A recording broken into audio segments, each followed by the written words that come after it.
Welcome back, everyone, to the Deep Dive. Hello. Today, we're cracking open some really fresh intelligence.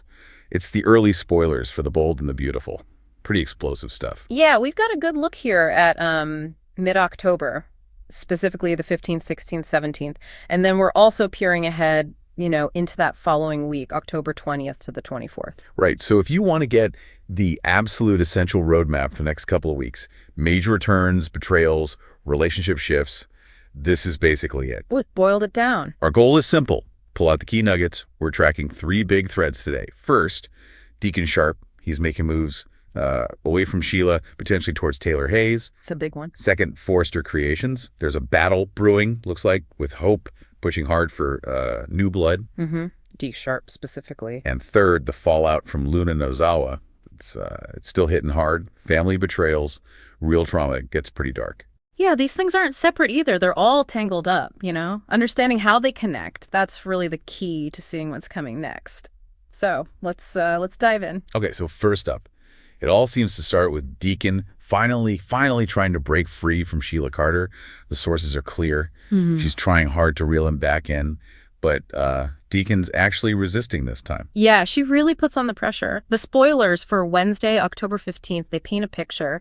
She goes right over to Il Giardino. His restaurant, the place he loves, he built up. And she tries to, play the emotion card, tells him to come home, says, I need my hubby. Classic Sheila manipulation. But it's not working. Why? What's different this time? Well, his reasons are pretty solid this time. It's not just like vague feelings, it's concrete stuff. Her betrayal, obviously, lying about Luna Nozawa, conspiring with Luna, all that usual Sheila baggage. Okay, yeah, standard Sheila operating procedure. But you said there was something more. There is, and this seems to be the real sticking point for Deacon. The sources mention that the breakup was also, really cemented because Luna did something awful again at Il Giardino. At the restaurant itself. Exactly. The place he's so proud of, works so hard for. It's his symbol of legitimacy, right? And Sheila apparently allowed Luna back on the premises after whatever this awful thing was. Ah. So it's not just a personal betrayal, it's a professional one. She disrespected his business, his safe space, you could say? Pretty much. It sounds less like, I don't love you anymore, and more like, you are fundamentally incompatible with the stable life I'm trying to build. He sees her as a threat to his legitimacy. That makes sense. Considering Deacon's past, choosing stability, choosing his restaurant over the dangerous pull of Sheila, that's actually a huge character moment for him, isn't it? It really is. It sets the stage for everything else because he's rejecting that toxicity, that instability she represents, which makes his next move even more interesting. Right. Because he doesn't just sit around moping. The sources show him immediately moving into a new orbit, a potentially much healthier one. Taylor Hayes. Yep. Wednesday, October 15th again, that's the day their official therapy sessions kick off. Therapy? Okay. But the sources are hinting it's more than that. Well, what's really striking is the immediate vibe between them, even just setting it up. The spoilers say they're very smiley and happy on the phone scheduling the meeting. Smiley and happy. Yeah, it doesn't sound like your typical, stiff doctor-patient call. It suggests there's a spark there, a genuine personal connection right off the bat. Okay, hang on. Smiley phone call equals potential romance. Isn't that jumping the gun a bit? I mean, maybe they're just being polite. Where's the real evidence this may lead to something more? That's fair, but you have to read the tea leaves with these spoilers. The fact they highlight the smiling, the rapport, and then immediately talk about family support. That's usually code for we're planting the seeds for a pairing. The writers are laying the groundwork for a Tycon. Tycon. Okay. And the family support is a big piece of this. Huge. Almost unprecedented, really. Deacon's son, Deke, is apparently all for it. Hope Logan, too. They're predicted to be pushing for it. Okay, his son and stepdaughter, that makes sense. But the really surprising supporter is Brooke, right? Exactly. This is kind of mind-blowing for longtime viewers. Brooke tells Ridge she's thrilled they're remarried and stable, sure, but then she specifically says she wants Taylor to find happiness, too. Brooke Logan wanting happiness for Taylor Hayes, especially with Deacon. Wow. I know. Think about it. Decades of rivalry over Ridge. Usually anything good for one is seen as bad for the other, but Brooke actively supporting Taylor getting together with Deacon, her own daughter's father. It shows a level of security in her marriage to Ridge we haven't really seen before. Is it security, though? Or is it strategy? I mean, let's be cynical for a second. If Taylor's paired up with Deacon, she's definitely not going to be sniffing around Ridge. Or Bill Spencer, for that matter. Could Brooke just be neutralizing a potential rival, making sure Taylor's safely parked somewhere else? Ooh, that's a sharp take. And yeah, it could absolutely be both. Genuine goodwill and smart strategic positioning. Brooke's capable of that.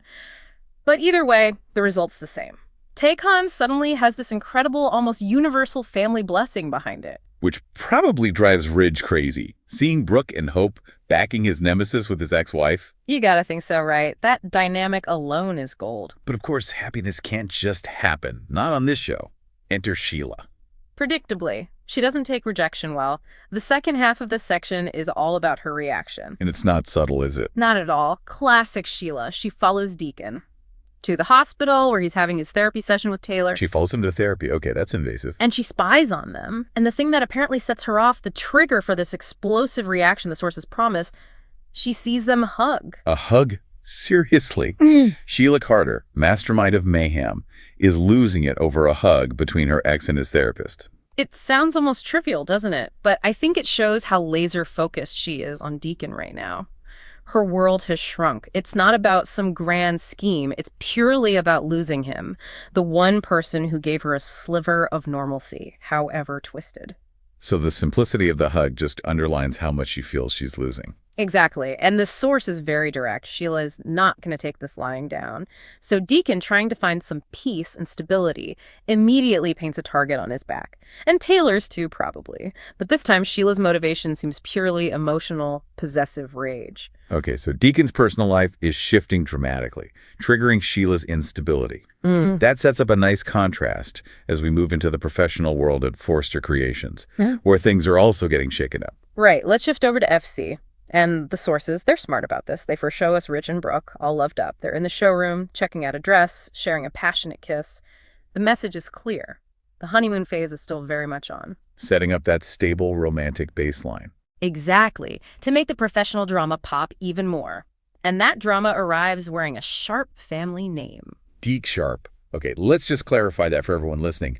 Deke, D-E-K-E, is Deacon's son. We'll call him Deke to keep him separate from Deacon. Good call. So Deke makes this pretty sneaky move. The sources say he creeps in or sneaks in and leaves his design portfolio anonymously with all the others being looked at for hope for the future. Anonymously. That's the key, right? Yeah.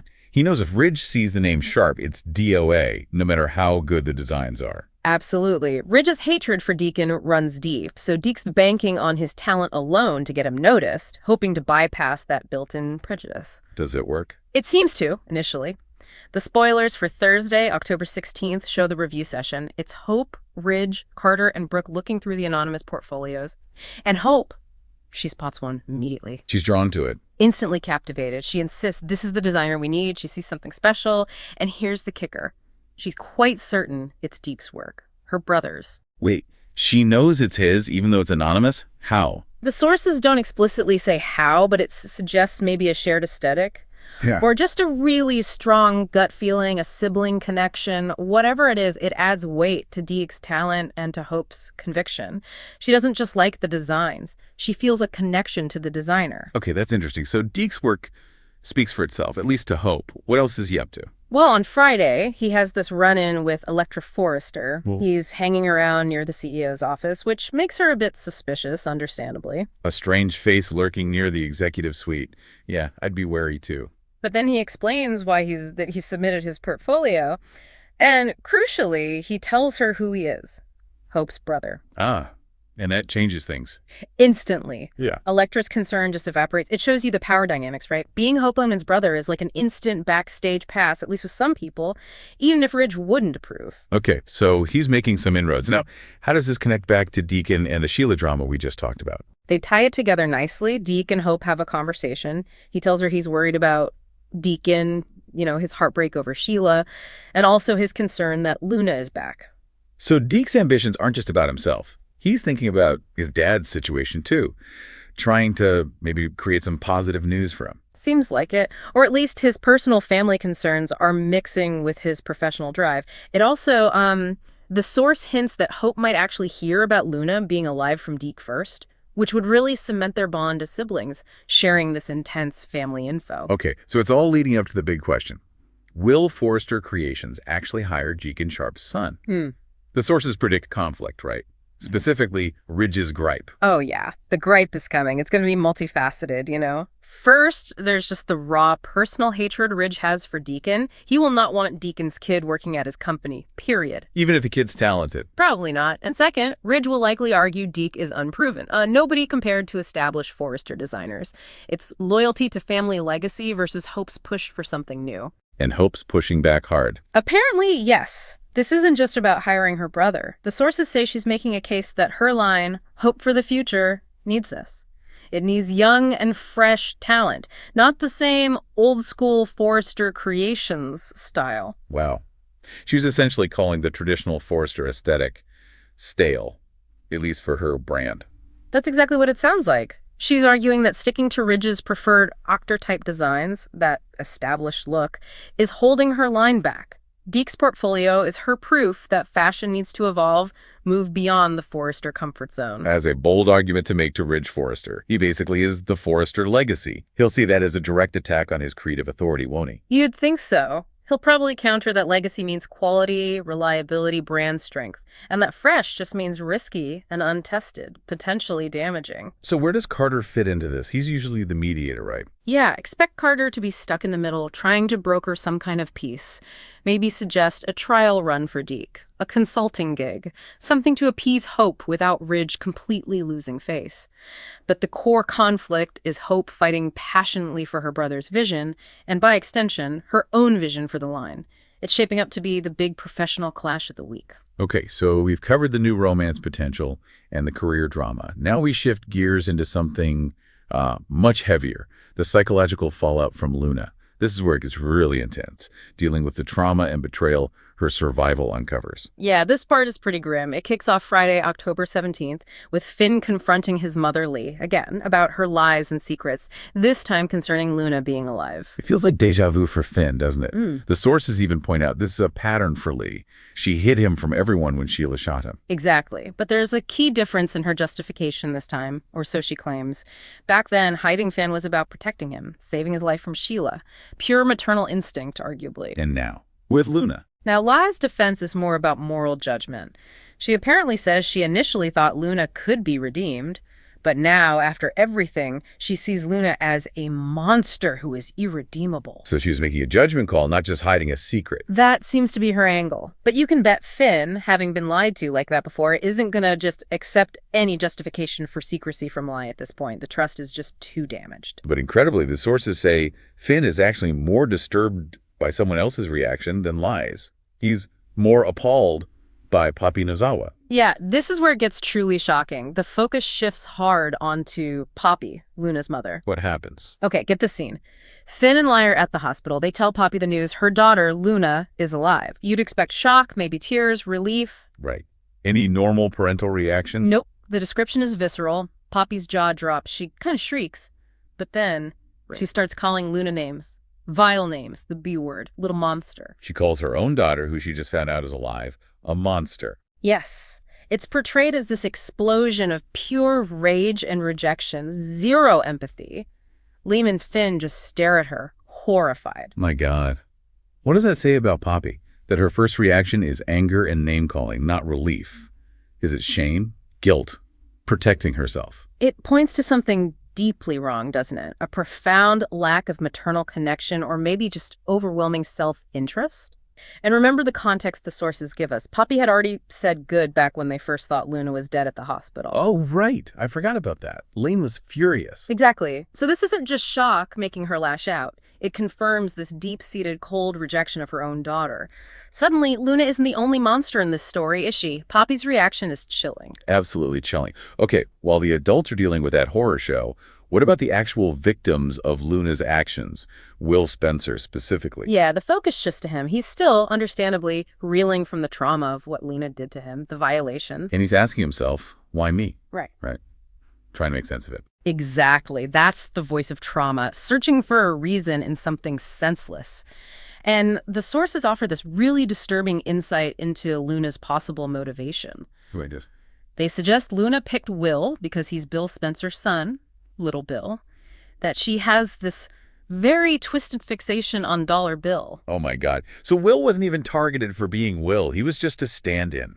a way to get at his father. That's the implication. It makes the violation feel even more perverse, doesn't it? He was just a pawn in her obsession with Bill. That kind of impersonal motive, it just ratchets up the psychological horror for Will, realizing he was just a symbol. That's truly awful. So how are Will and Elektra coping? They're trying to get back to normal, but the source warns the Luna threat isn't entirely gone. Even with her locked up, the psychological damage, the fear, it lingers. Understandable. It sounds like he needs serious help. And that leads to another potential plot point. Katie Logan, Will's mom, might suggest he see Taylor Hayes for therapy, specifically for PTSD related to this trauma. Bringing Taylor back into the mix professionally this time. Exactly. And notice how neat that is. If Taylor starts counseling Will, she's suddenly professionally involved with Katie and Bill, just as her personal life is potentially heating up with Deacon. Right. It pulls her deeper into the web, connecting all these different family units. Spencer, Logan, Forrester, Sharp. Taylor becomes this central node again. It's smart writing. It keeps her relevant and tangled up in everyone's business, which is classic Taylor. Okay, let's look ahead now. The week of October 20th to the 24th. And the big news, the thing that signals things are about to get even more dramatic, Steffy Forrester is back. Yes, Jacqueline McGinnis Wood returns from maternity leave. And you know Steffy, she doesn't gently wade back into the pool. She does a cannonball right into the middle of the drama. She loves to stir things up, doesn't she? Always has. Oh yeah, loves to poke at people, as the source puts it. So the speculation is already flying. What's the main prediction for her first move? Well, one juicy bit of speculation in the sources is that Steffy might just march right over to the jail where Lena is. To do what? Offer support? I doubt it. Exactly the opposite. To taunt her. To rub it in. Classic Steffy. A victory lap monologue reminding Lena how she failed and who she messed with. Pretty much. If anyone's going to deliver that kind of smackdown, reminding everyone of the damage Luna caused to the Forresters, the Finnegans, the Spencers, it's Steffy. Her return definitely means more conflict is coming. She tends to force issues that others might want to ignore. Okay, Steffi's back, adding fuel to the fire. What about the Deacon and Taylor situation? Is that still developing? Oh, yeah. The take-on push is apparently gaining steam. We hear Deke and Hope are actively talking about how much they want their dad away from Sheila for good. So they're becoming active matchmakers. It sounds like it. If they pick up on any kind of romantic vibe between Deacon and Taylor during these therapy sessions, they are going to push hard for it. And don't forget, Brooke is apparently okay with it too. Right. So you've got this coalition, Deke, Hope, Brooke, all sort of rooting for take-on. That's powerful backing. It really is. It gives the potential relationship a different feel, doesn't it? It's not just about lust or convenience. It's being driven by a desire for stability, for health, especially for Deacon. And Deacon himself. Is he still resisting Sheila? Consistently. The sources say he keeps pushing Sheila away. Meanwhile, Taylor, who started this whole thing professionally, may find herself drawn to Deacon on a romantic level. So the pieces are falling into place. Him pushing Sheila away, her finding herself drawn to him, the kids and Brooke supporting it. Exactly. It looks like they're setting this up to be a major development, maybe culminating around November sweeps. An unexpected but maybe surprisingly solid pairing. And speaking of November sweeps and potential pairings, any word on Hope and Liam? Yes, actually. The sources toss this in. They predict an engagement between Hope and Liam could be imminent, possibly timed for sweeps as well. So maybe settling Hope's romantic life down. Could be. Maybe freeing her up to focus all her energy on that professional fight with Ridge over Deke. Keep her storyline focused there for a bit. Makes sense. Okay, what about the other players? Luna, Sheila, Bill, Katie. Right, the supporting cast updates. Luna is predictably infuriated to be back in jail, still showing zero remorse or insight, it seems. And Sheila. Is she just going to let Deacon move on? We know she's spying. Doesn't look like she's letting go. She's expected to keep meddling. The sources predict she'll be visiting Luna in jail on the sly. Keeping that toxic connection alive. The two monsters, as Lee called them. Exactly. That alliance is still a background threat. Elsewhere, deepening the Hope and Deke connection, there's a hint that Hope might tell Deke the full story about what Remy Price did to Elektra. Sharing that family trauma history, building trust between the siblings. And on a more positive note, Bill and Katie are apparently continuing to make plans to take the baby, presumably the child caught up in the Luna mess, and raise it themselves. Providing a stable, loving home, acting as the moral center compared to, well, Poppy. Right. It's about salvaging some innocence from the chaos. And one last tidbit. Daphne Rose, played by Muriel Hilaire, has been added to the opening credits. Oh, that usually means bigger storylines, right? Almost always. It strongly suggests we'll be seeing lots more of her, likely developing her relationship with Carter Walton. So maybe a nice, stable supporting couple to balance out all the main character explosions. Okay, so pulling all these threads together for this period, mid-October through the 24th, what's the big picture? It really feels like a time defined by returns and reactions, doesn't it? You've got Steffi's physical return, ready to shake things up. You've got the professional drama at Forrester, with Hope reacting against the status quo and fighting for Deke's new vision. And then the personal reactions. Deacon reacting against Sheila, moving towards Taylor. Taylor potentially reacting romantically. Sheila reacting with rage and stalking. And the most intense reactions are in that Luna storyline. Finn reacting to Lai's pattern of deception, but even more strongly, everyone reacting with horror to Poppy's absolutely stunning lack of empathy, her cold rejection of Luna. That betrayal feels profound. Yeah, the fallout from Luna's actions just keeps spreading. We see Finn dealing with his mother's issues, Will grappling with deep trauma. The sources even mention PTSD therapy. The damage is real. Yeah. And it runs deep. You have multiple characters, Finn, Will, Elektra, all dealing directly with the consequences of lies and obsession. And it culminates in Poppy calling her own daughter irredeemable. I mean, when a mother says that, given everything we've seen, the anger, the trauma, the betrayals, what does redemption even mean in this world anymore? Is it even possible for someone like Luna? Or maybe even Poppy? That's the question hanging over everything, isn't it? And maybe something for you, the listener, to think about. We have Steffy returning. She's a force, often acts as a moral compass, or at least a catalyst. Can her return actually help stabilize any of this chaos? Or, knowing Steffy, will she just amplify the confrontations, especially between the established Forresters and this emerging Sharpay-Logan alliance around Deacon and Hope? Where does she fit in this new landscape that feels like the next big wave of drama heading our way?